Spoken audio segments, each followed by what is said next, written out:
Hey, paisans, the time has come. On the air since 2009, the independently produced, non-FCC compliant champ of video game talk podcasting. Here comes Tiger Claw Radio.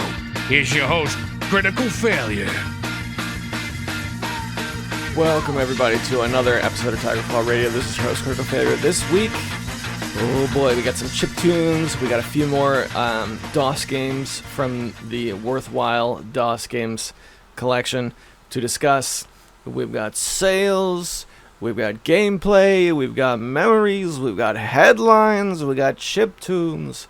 All that and more coming up. Stick with us. You're listening to Tiger Claw Radio.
The seasoned Nintendo player will recognize that immediately, not necessarily as a chiptune from the 8-Bit Collective or otherwise, but that is a legit OST track from Startropics, the Maricola song.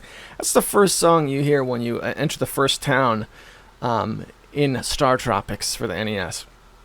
You know what's funny about Startropics is before the whole thing about people reviewing old NES games on the internet, before that, Startropics was a relatively unknown game, as I remember it. I had a copy of it, and my good buddy Angie also had a copy of it, right? But most of the kids I knew at school, and this might have just been my local circle, most of the kids I knew at school did not have Startropics. Don't know why, because now in the in the future, looking back, people seem to remember it as a game that was always around. I don't know. I dig Startropics. Not a perfect game. Had some serious balance issues and some mechanical issues with the platforming. And I think Startropics 2 got unfairly thrown under the bus, in the tomes of history. But I enjoy it, and I think Startropics is also a game that's prime for revival in an era where everything is being revived for little to no reason, things that don't need to be, or whatever. We're getting things like RoboCop remakes and things like that. No. Give us Startropics, and this might be the last intellectual property that I'm really like, I want to see this remade. Give me a new Startropics. Hell, give me a new Startropics with an awful story that doesn't make sense. That's fine. But let's play an actual chiptune. This is Sievert, Cartoons and Pizza, the LSDJ version. By the way, this is from my archives of the 8-Bit Collective. Hemrock, I know you have a huge collection of 8BC tracks that you got off of archive.org. Several gigabytes, hundreds and hundreds of tracks. I don't know if this is on there because this is one from my personal collection from back in the day, but it probably is, because I seem to remember this being top of the charts the week it came out. Sievert is an awesome, awesome artist, and the only one I think who's ever been able to crack that ska style in the chiptune format. Take a listen.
if you'll permit 2 songs at the top of the show. Let's go back to Startropics for just a minute. So the thing about Startropics in terms of the difficulty curve is most people remember that there was a puzzle that required a physical piece of paper. There's my Discord going off again. A physical piece of paper that you had to have that came in the box. Now, I'm lucky enough that when I got mine used, but it actually did come with that little piece of paper. Most people remember that, and it doesn't matter now because the paper just has a 3-digit code on it, 747, and you can just look that up on the internet. But what people don't tend to talk about is how horribly unbalanced the end of the game is, particularly like the game ends with you going to like a spaceship and fighting aliens and stuff like that. It's actually really cool, but the levels are really, really difficult, and not just really, really difficult, but this is one of those games where the consequences for death are disastrous. You end up having to go back quite a ways in that last dungeon if you get killed. It reaches the point where if you lose a life, your weapon gets downgraded and you get sent back so far that it doesn't matter if you have extra lives. You are going to get through on that first life, or it's not going to happen. So I played all the way through this game on an emulator. I don't know, probably like 6 years ago or something like that. Quite a while ago. There was a time when I was like going through some of the harder games that I liked and beating them. It's around the same time I beat the first Mega Man game, and I also beat Bayou Billy. Well, one of the games I beat was Startropics. And my goodness, the amount of save scumming I had to do was out of this world. Ending was really cool, though. For an NES game, Startropics ending was top-notch. Had good music, had a little slideshow, some close-ups of the characters. Really, really good. As a matter of fact, this is a bit of a tangent, but I would probably put... If I were to list off the best NES endings, that's a list that would take some research, but Startropics would be on there, for sure. But the thing is, when I was a kid, I already knew what the ending looked like because my older brother beat Startropics on the actual hardware. I don't know how he did it. Like, having gone through and actually having done it on an emulator, there's no way that a right-thinking person who has feelings could make it through that. I was very young at the time, and I do remember him cussing a lot. And it was not like a one-shot thing. He kept coming back to it over and over again. It took him a couple of weeks to get to that last dungeon.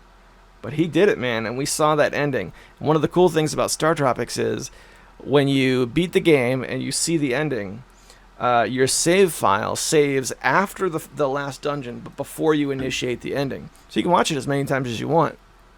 So I remember on our cartridge, after he beat it, going back to watch the ending like a bunch of times. Startropics is a good game. It's very charming. It does a great job of setting a location. Probably more than most other NES games do.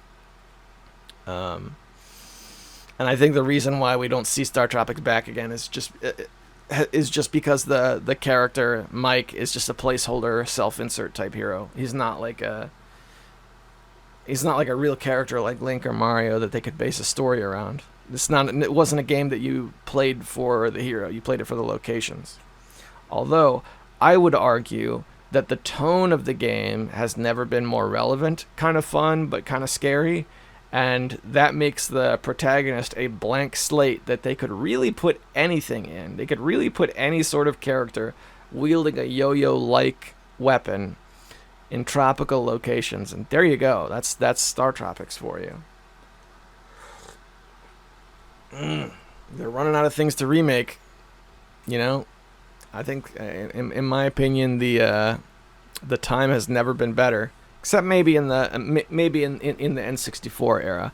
I thought, and I know I've said this before on the air, but I think Startropics 64 would have been incredible. The market was just right for it. That's when like Medieval was coming out, so we had games like what that would be in like grave sites and took on some really dark imagery, but still managed to maintain like a goofy, playful attitude. Would have been the perfect time for Startropics. Perfect. All right, boys and girls, time to talk about DOS games, worthwhile DOS games. This is week number 3. We're going through this list.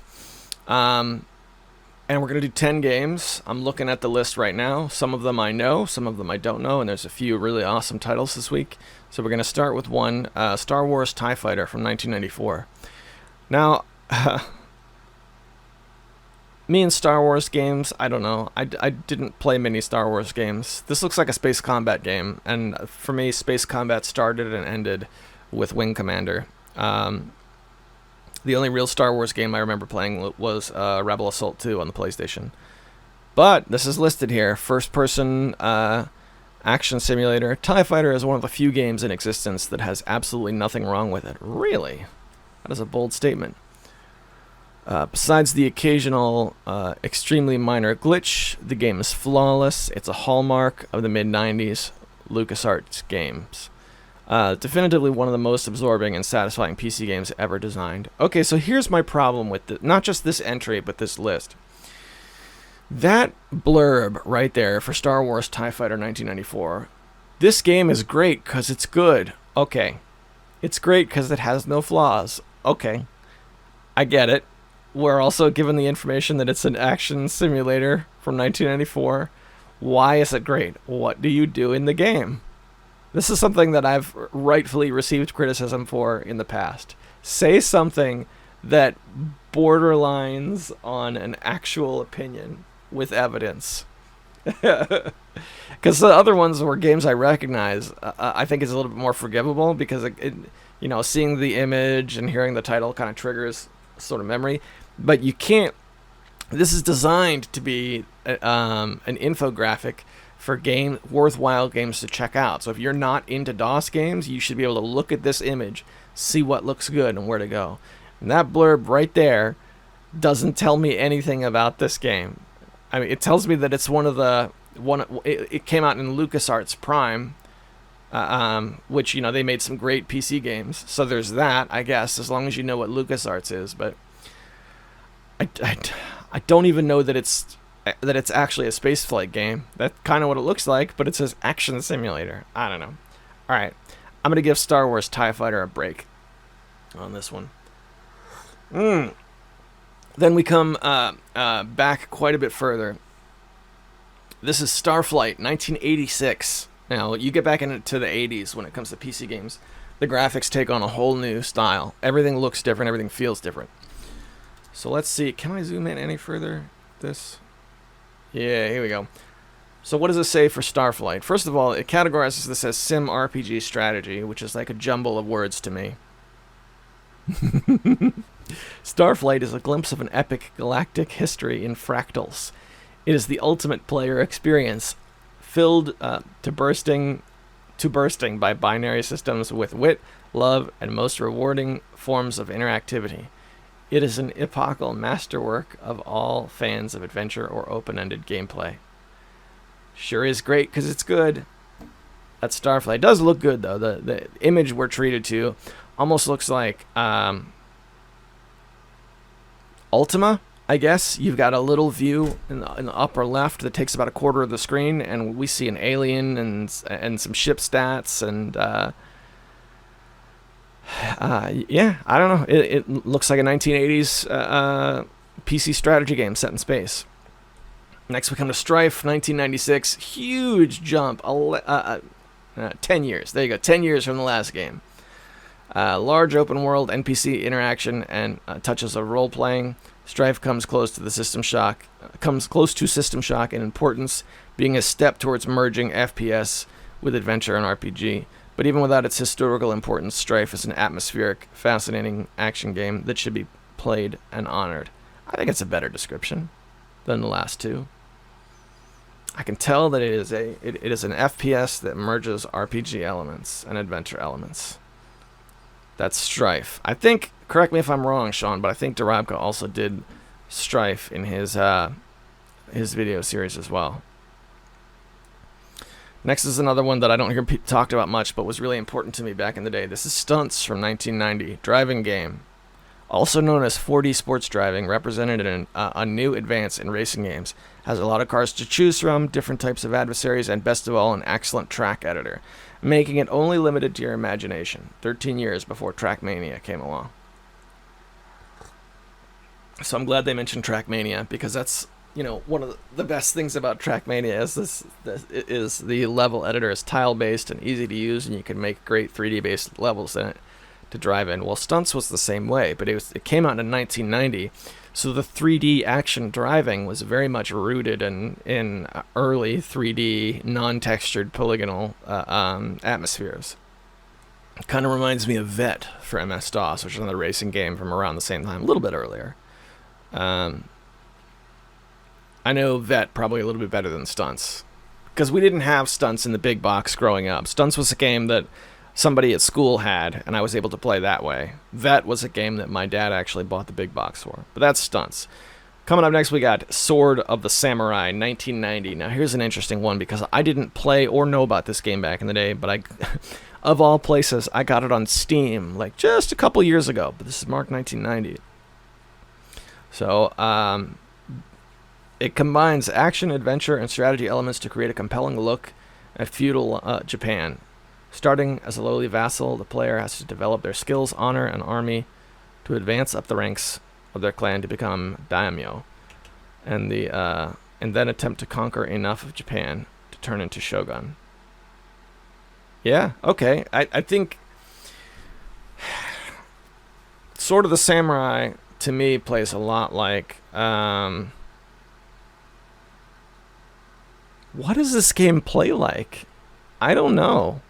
A lot of like multiple choice text-based events and encounters, but then there's also a map you can walk around in, and then there's also like some rudimentary combat levels. It was actually a legit fun game. Like, I played this game. When I got it on Steam, I got like the Night Dive Studios release, which is basically like just DOSBox, you know, they farted it out or whatever. And I actually had some fun with it. I mean, you know, it is from 1990. You're going to feel every bit of 1990 playing this game. So it's not timeless or ageless like some games are. But there was fun to be had for sure. What do we got? We have 4 left, 5 left. Syndicate Wars, or Syndicate, from 1993. It's one I didn't play much. I always knew that as a game that's similar to XCOM. A unique strategy game with plenty of carnage. Though miniature in scale, it's set the benchmark for RTS squad-based games that sit so well that most new games nowadays still don't come close to comparing with this Bullfrog masterpiece. Like most games from Bullfrog, it is slightly different than the rest. Yeah, that's a fair statement. Not much else I can say about that. System Shock, 1994. And I'm not going to say too much about System Shock because this is a game that I never got around to playing. I'm pretty sure I even have obtained it at some point. But System Shock is a PC staple. Let's see. Do I have my Steam collection open? I want to see if I've ever actually acquired it. It was on my wish list for years. You know, like back when my wish list was like a regular person-sized wish list and didn't have literally hundreds of games on it. I had the original System Shock on there for a while. Because I seem to remember getting a hold of System Shock 2, but not the first one. There we go. Is that running? I only have 8 gigabytes of RAM in my computer, so which apparently is not enough for a modern computer anymore. So I'm running into issues where everything just locks up while the system has to catch up. Because it can't maintain speed with all the tracking that goes on using Windows 10. So I'm gonna have to get some new RAM so that they can see everything I'm doing. What are you gonna do? Yeah, so I did get a hold of System Shock 2, and the original System Shock was in my wish list for a while. That means at some point I looked at it and was like, you know what, I'm okay, and I clicked remove. Interesting, but that's System Shock. It's on this list, and it's early PC spooks, 1994. Then we have Terra Nova Strike Force Centauri, 1996, first-person tactical action. Looks a lot like, almost like an early MechWarrior game. Next, we have Tetris from 1986. Interestingly, my dad was a big fan of Tetris, but I don't remember this version. This is 1986 MS-DOS. We had a game called Nyet, N-Y-E-T, which was a Tetris clone. And that was essentially with ASCII graphics, but they used the block letter to often used as like walls in ASCII graphic type games. They used that to form the Tetris pieces. So despite being ASCII graphics, it's actually pretty accurate. That was Nyet, which I think you can still find pretty commonly on abandonware sites. We did get a mainline Tetris game, like a main, like actual Tetris game, but it didn't look like this. The one we had, every time you passed a level, it would show you a different background. And you wanted to play further in the game so that you could see, you know, what else there was. This here in this image almost looks like Nyet, just rebuilt, built by a different person. And if this is 1986, that might explain the origin of the game that my dad had, because I can only remember as far back as like 1988, and that's about it. And our last game to go over in worthwhile DOS games for the day is LucasArts The Dig, 1995. So let's see what they have. This is a point-and-click adventure game from LucasArts Prime. We started talking about LucasArts Prime. We're going to end it the same way. Here you go. I think this is a true testament to the shame of the Steam backlog that goes back for years and years and years. I looked it up in my Steam library. To give you some perspective, I bought The Dig. I'm pretty sure it was in a LucasArts pack, because that's the same way I got Loom and Indiana Jones and the Fate of Atlantis. It says I've played this game for 16 minutes, last played September 23, 2011. So 10 years ago. The last time I played this was for a quarter of an hour 10 years ago. But it is a point-and-click adventure game that is very fondly referred to amongst people who have actually played through it. Not too much I can say about it from my 16 minutes of play over 10 years ago, but I do remember it was voice acted. Correct me if I'm wrong on that one, people who actually do know this game. Actually voice acted, just like Indiana Jones was. So yeah, that might actually make it really, really worth playing. Having that little touch of what modern PC games were able to do, but also coming in when adventure games were still a lot like, you know, Space Quest and the later King's Quest games. They're still very pixelated, still a lot of artwork going into it. I don't know. I want to check it out. Will I? Probably not. But it looks good. Let's see if you can still get that LucasArts pack on Steam real quick. Yep, still here. It's set for $5.99 if you buy it by itself. But for $15, you can get it with Loom, Indiana Jones and the Last Crusade, Indiana Jones and the Fate of Atlantis. All point-and-click adventure games from LucasArts from their prime. And if you wait until a major sale, I don't know what it drops down to, but it must have dropped down to something. Because I got this so long ago, it was when Steam was really dropping games down to nothing. Because that's the way it used to be. Like, I remember my first major Christmas sale.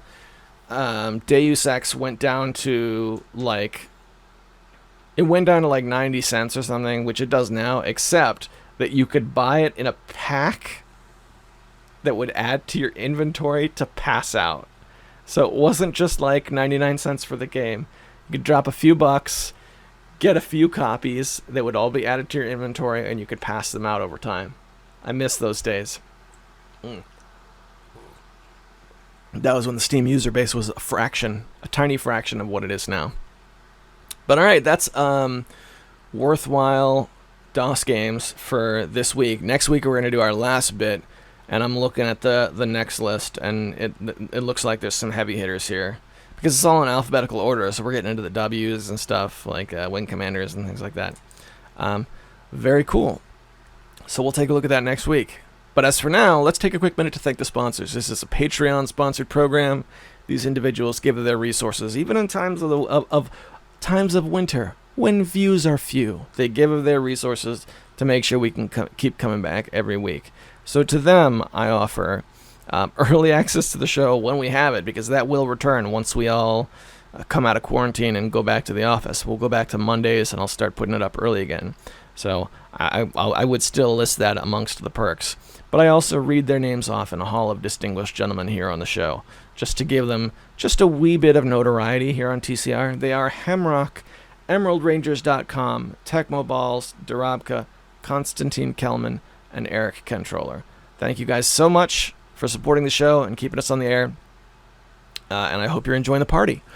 All right, we got some more stuff here to go over, some more fun video games to discuss. But first, let's return to the chiptune archives and get our dance on. You're listening to TCR. Stick with us.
That's Dandruff with Miss You, Mr. Mouse. That's another staple that gets played every time I dig back into the old 8-bit collectives, because this was a guy who flew under the radar. That was not a charting song.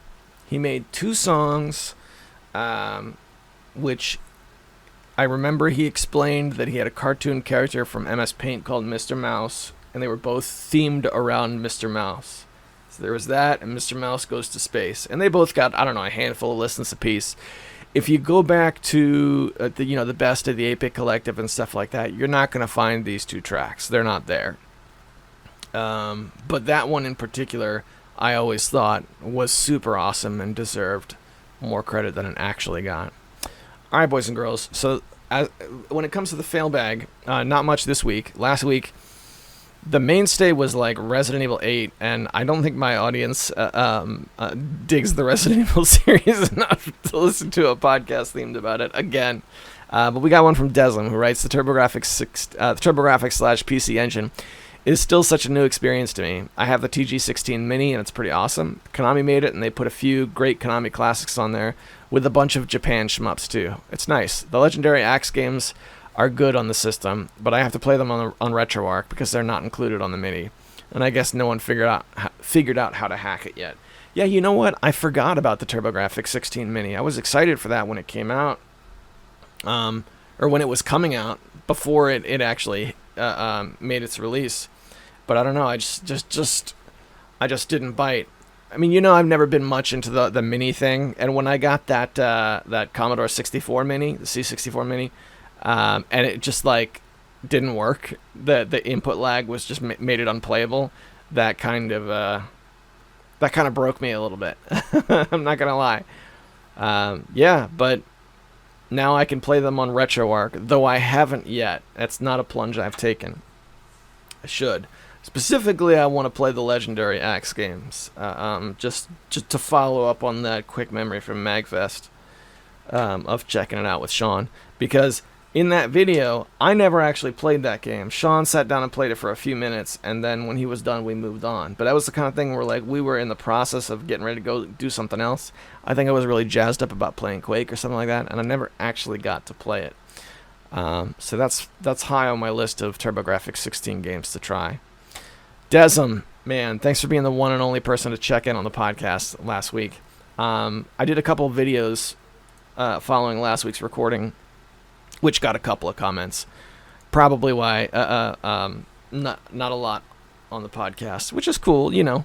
Hemrock recommended Angband, which I played for the first time, and then I played the original Rogue after the fact. Real quick, I actually did look up Rogue in my implementation of DOSBox, and that was a third video in that series that I wanted to do but didn't, was playing the original Rogue. Not the Steam version, but the original one that I have. I call it the original one, but the oldest one that I have is dated 1983, not 85. And it doesn't have any of those little animations. Yeah, so, I don't know. Slight differences. Maybe it's because it's not the Epics version, which is what they sell on Steam. I don't know. Did I get any comments? Yeah, Mechamana says, imagine playing this on a screen limited to 80 characters. Hemrock says, cool stuff. Thanks for checking out the game and making a vid. You know what? It was a good game. It was a good game. I enjoy those old ASCII graphic roguelikes.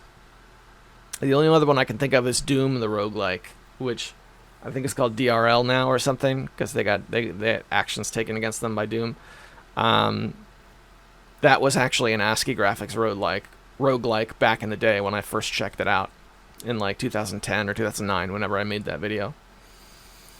I think Hemrock, not Hemrock. I think Kaiser checked in on the Rogue video. Hang tight 1 second. Yeah, hola mi amigo, from a total stranger, and Kaiser says, "Yay, the real Rogue, not that poser Binding of Isaac style." Shots fired. I didn't like Binding of Isaac much when it first came out, and I was all alone in that.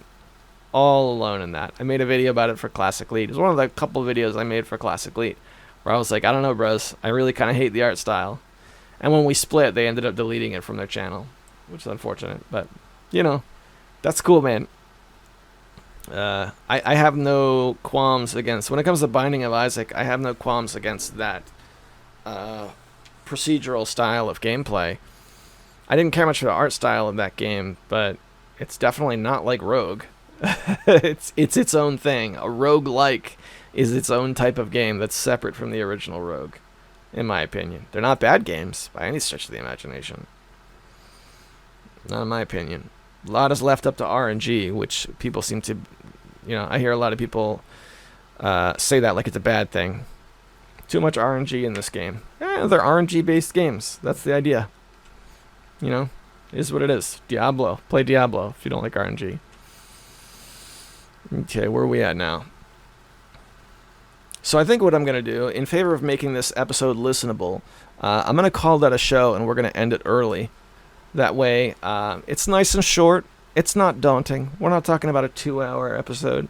And then I can use the extra time to make some different content coming up this week. So that, boys and girls, is the show. Thank you very much for listening, and just a few words of encouragement before we hang it up for the week. Whatever it is you're doing out there, whatever it is you're struggling through, just keep at it. You know, I can never promise things are going to go over well. There's no way for me to know that. As a matter of fact, more often than not, things pan out differently than the way we think. But it's worth it to keep trying and keep going, so don't give up. Hang in there. I'll see you next week.